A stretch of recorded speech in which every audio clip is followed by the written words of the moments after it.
Hello guys! Welcome to another video. So ngayon, pag-uusapan natin ang tamang pag-name ng ionic compounds. So ano nga ulit ang ionic compounds? So ionic compounds, so by definition, they transfer electrons.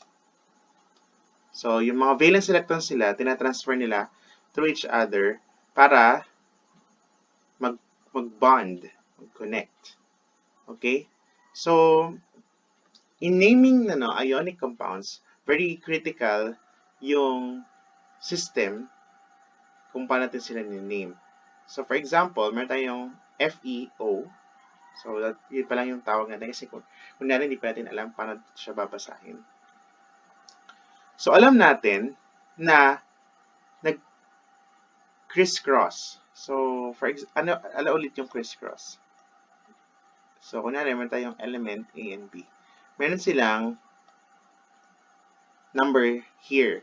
So, they are either positively charged or negatively charged. So, mostly nagpo-form ng ionic compounds ay isang positively charged and isang negatively charged. For example, this is plus 2 or 2 plus, and this is negative 1.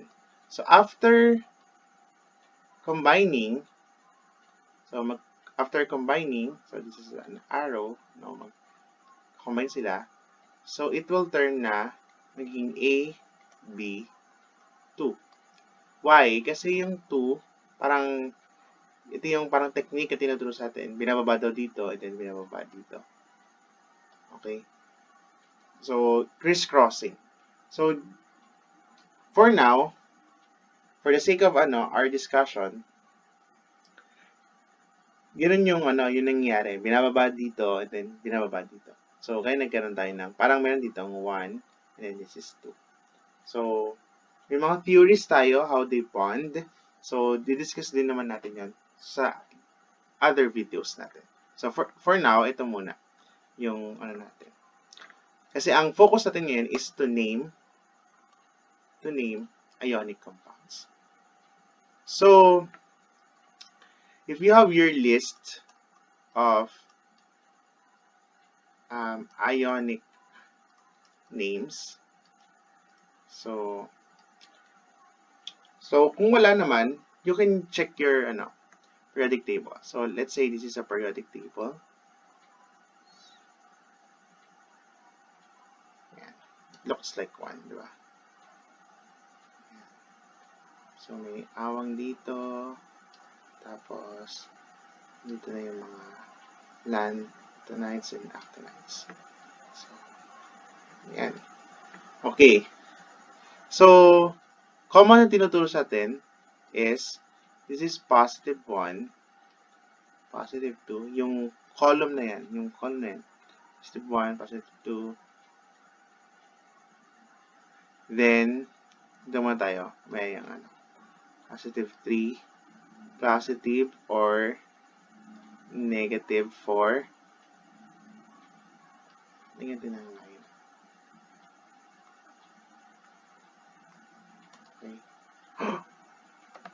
Okay. Happened.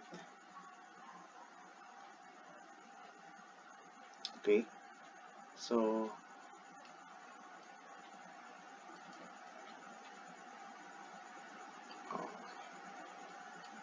meron tayong negative 3, negative 2, and negative 1.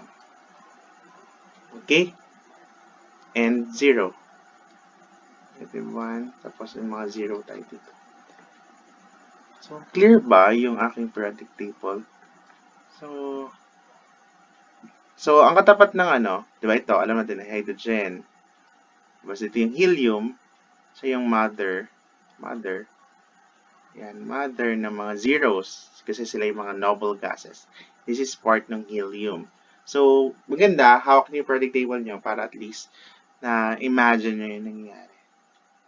Tapos ito naman, Be. Okay? So, yung beryllium part. Then, dito yung mga lithium, Dito yung lithium. And then this is part in mga vanadium, letter V, yung mga Fe, and all. So, after ng lithium, we have carbon, nitrogen, oxygen, fluorine, and then neon. So, sila yung parang head dun sa unang-unang makikita nyo sa row na yan. So, sa lithium column, lithium column, positive 3 yung kanilang valence electron. Or yung kanilang, yes, valence electron. And then,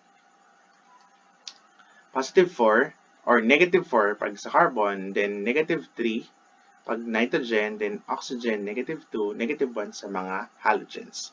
Okay?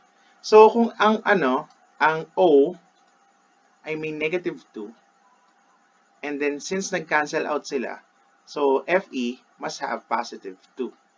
And then, if you're going to look for Fe na may 2+, meron kasing dalawang ionic form, ang Fe2+ and Fe3+. So, this is called iron 2, and then iron 3. So, yung kanyang parang Latin name, so meron tayong tinatawag na ferrous, and then this is ferric. So, now, na-detect natin na iron 2 yung ginamit. So, we can name that as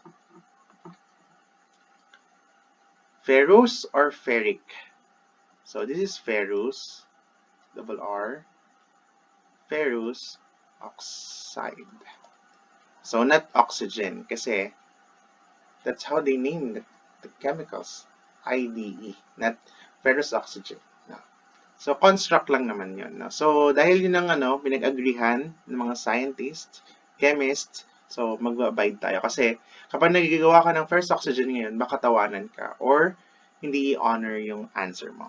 So, other form niya is iron, Roman numeral 2, oxide.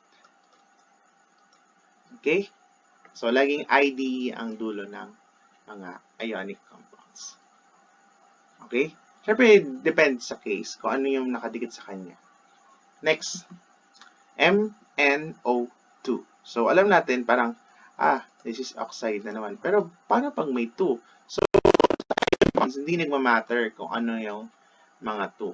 So, pag nag-discuss tayo ng molecular compounds, nagmamatter naman yung mga numbers. So, kasi nga, sa ionic compounds, nag-transfer lang sila. And sa covalent, nag-share naman sila. Kaya nagmahalaga yung mga numbers sa kanila. So, alam natin na oxide ito. Pero, ano ito? Dito. So, Mn, maraming kasing Mn form. Ionic form ang Mn. So, meron tayong 2+. Ito yung mga common, 4+. 6+. Yan. So, yung mga common natin. So, ito na lang. Yung mga common natin, Mn2+ and Mn4+. So, pag nag-higher chem kayo, maka-encounter kayo ng negative, raised to negative. Okay. Pero, yan na lang muna. Yung kanyang, form. So, for this, so may 2 tayo dito. So, this, alam natin to na from kanina, yung periodic table, ito ay may negative 2. So, kung 2 to, so, negative 2 times 2, so 4 dapat yung ika-counter niya. So, this is 4+. Okay? Kasi kung negative 4 dito, sa side na to, dapat ika-counter niya na 4+. So, Mn, 4+. Mn, 4, or, no, it's not Mn, only manganese. Manganese,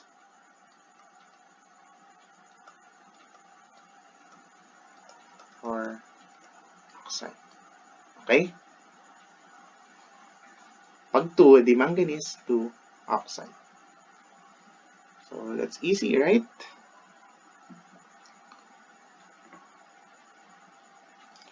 How about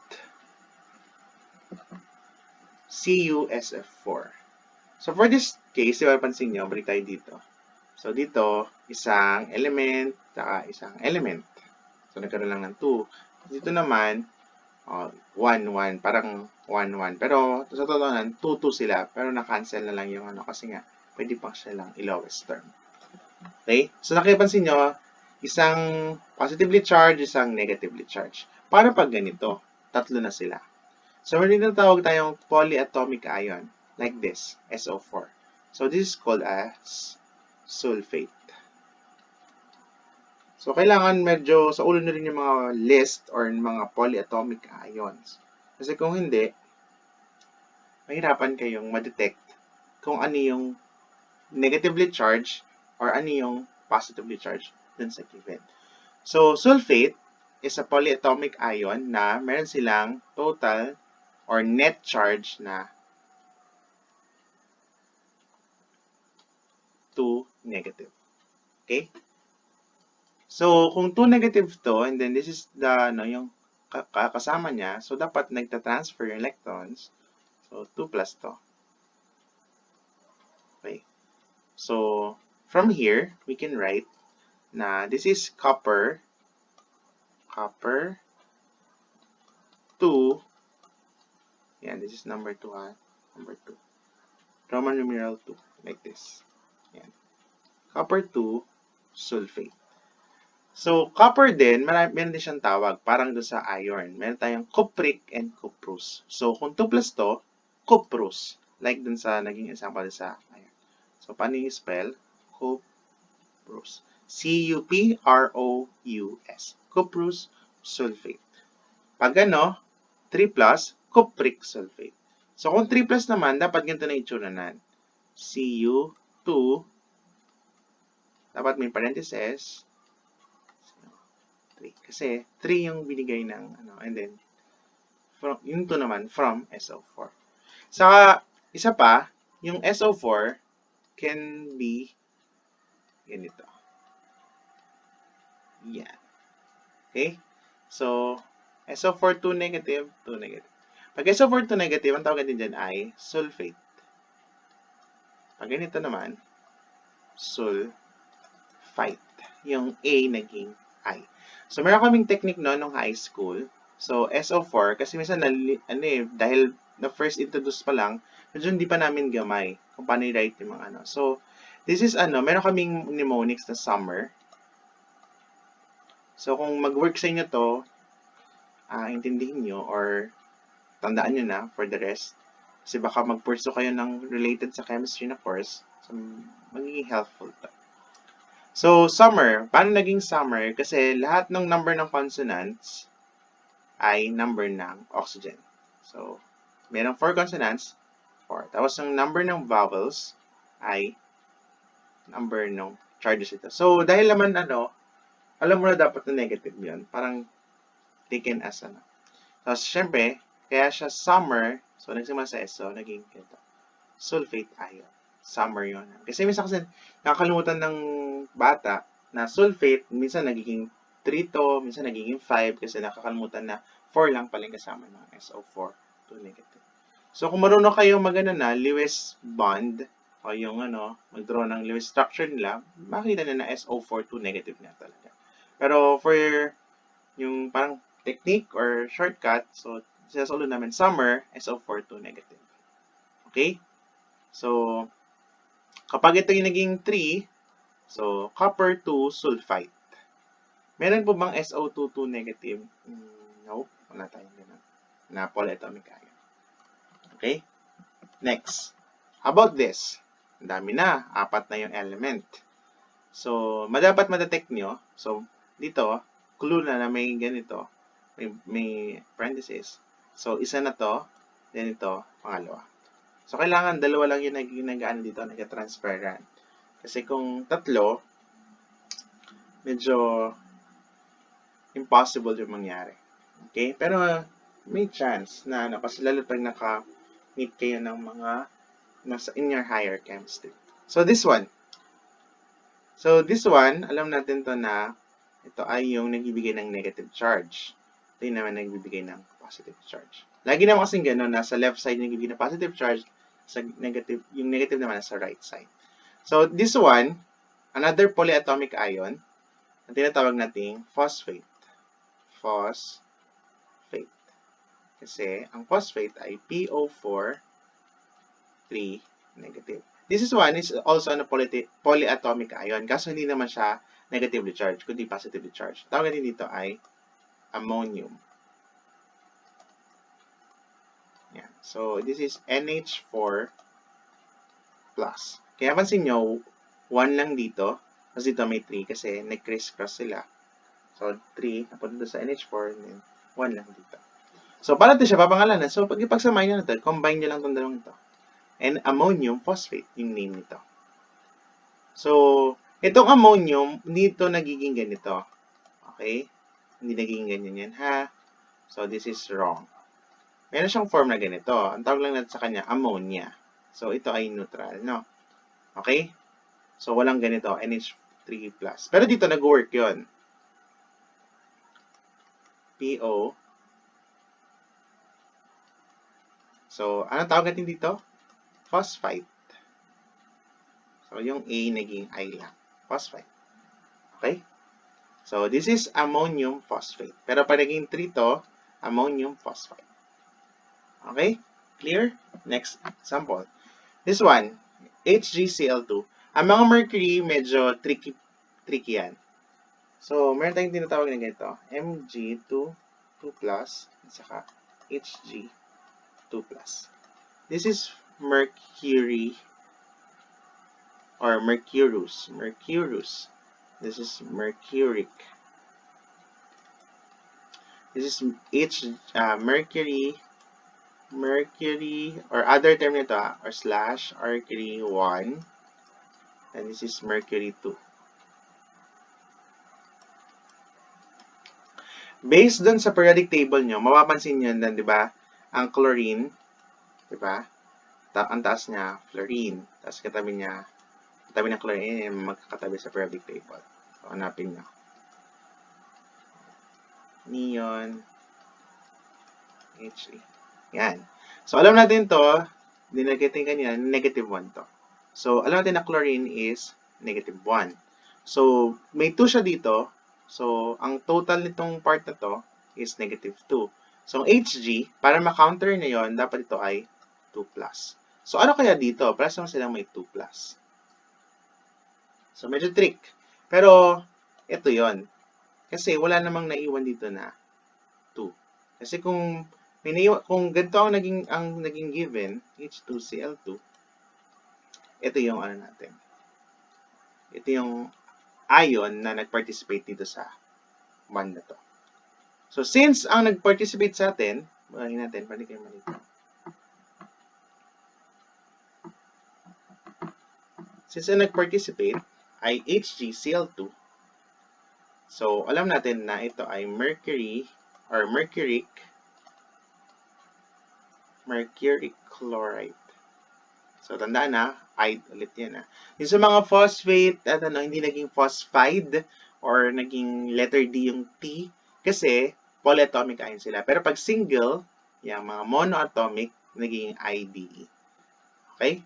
So, pero kapag ang given sa atin ay Hg2Cl2, so ang tawag din ay mercurous chloride. So, kailangan po ba i-cancel? Pwede natin i-cancel naman yan. Okay? So, for the sake na makita nyo lang kaagad, so hindi natin muna i-cancel. Okay? So, ang technique talaga sa pag-name ng ay kailangan alam mo talaga yung yung mga, or familiar ka sa mga names ng mga polyatomic ion and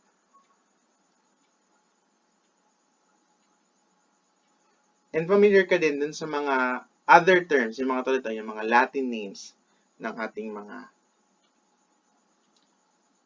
ganyan. Okay? So,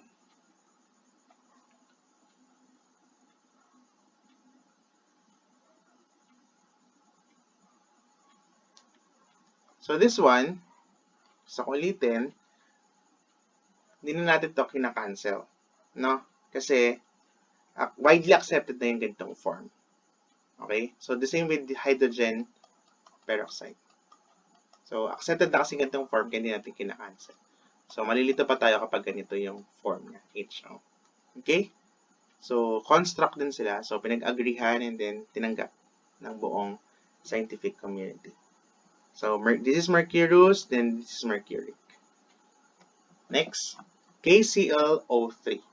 So, KClO3. So, anong hula nyo dyan? So, K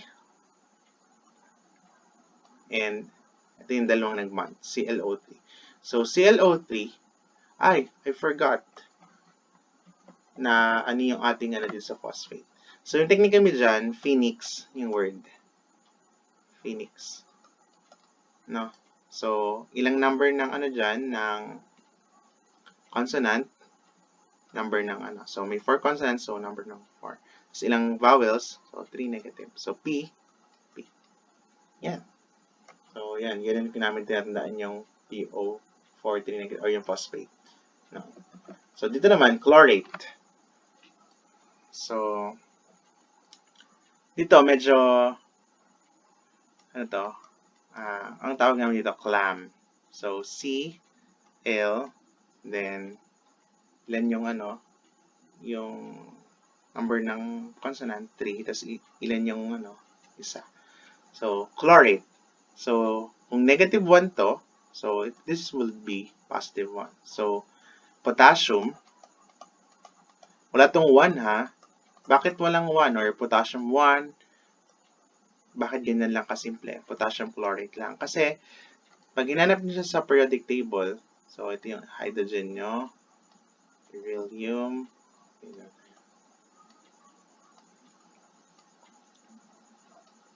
yan. Hydrogen, lithium, sodium, potassium. Yan. Yan yung mga kakalapit. Magnesium, and calcium. So, yan. Yung K natin, nasa doon siya sa line ng hydrogen na positive 1. Plus 1. Plus 1 yan. Okay? So, kaya, potassium lang. Hindi siya nagkaroon ng potassium 1. Okay? So, tandaan nyo lang din yon yung pagkakaanan nila dyan. Ang nagbabago lang talaga dyan, basically, nandito sa gitna, yung mga transition metals. Transition metals. Yung pinagsimulan ng mga yan. Okay? So, pero yung mga nandito, yung mula sa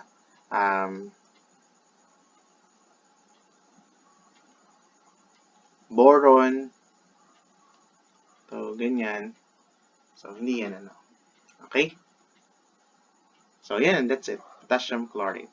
So, isa pang parang nagkakaroon din ng iba't ibang form ng chlorate. Nagiging chlorate din siya. Wait lang, ano spelling ko? Chlorite. Then, ang chlorite, Cl2 negative. So, isa pang meron siyang ClO4. Nadagdagan naman siya. Ito naman yung kakaiba dito.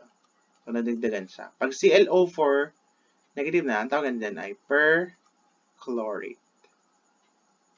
So, nagdagan ng sa unahan siya nadagdagan. Dito naman nagbago yung pag nabawasan siya. So, tatandaan nyo lang din yan. Familiarize yourself. Next, AlF3. So, this is aluminum fluoride. So, tinatawag din natin siyang aluminum trifluoride. Kasi, this is an semi-metal. So, pwede siyang i-name as a metal, pwede siyang name as a non-metal. Kasi nga, ang ionic compound, pinagsamang metal and non-metal. So, don't be confused kung ano man ang gamitin. Aluminum fluoride or aluminum trifluoride. Next, so this is easy.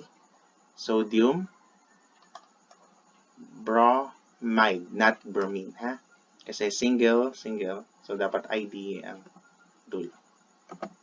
Next, this is another polyatomic. This is your acetate. Yeah. So, meron siyang negative 1 na na net charge. So, this is symbol for lead, and then may 4 siya. So, sabihin nun, naging negative 4 yung ano natin dito, sa part na to. So, dapat this is positive 4. So, anong name nito? Lead 4 acetate. Acetate. Okay? That's it. Next. K2CR207. Ito naman, may sarili siyang tawag. Tawag natin dito ay dichromate. Kasi yung chromate, meron din yun. Yung pag-chromate lang, ang ano natin dyan ay CrO4, 2 negative. Pag dichromate, CR2O7, 2 negative. So, parang tinanim na lang dichromate kasi naging dalawa na yung CR natin, o yung chromium ion natin. So, yan yung ano, isa pang polyatomic. So, alam natin yung K is 1. So, ang pangalan lang nito, itong compound na to is potassium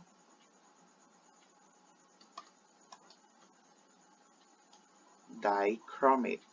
So, kapag ano, medyo British, yung potassium, yun na binabasa yan. So, tayo kasi Filipino, potassium na lang yung basa natin. Mahilig kasi tayo magbigkas ng ganun, in that way. Okay, so this is potassium dichromate.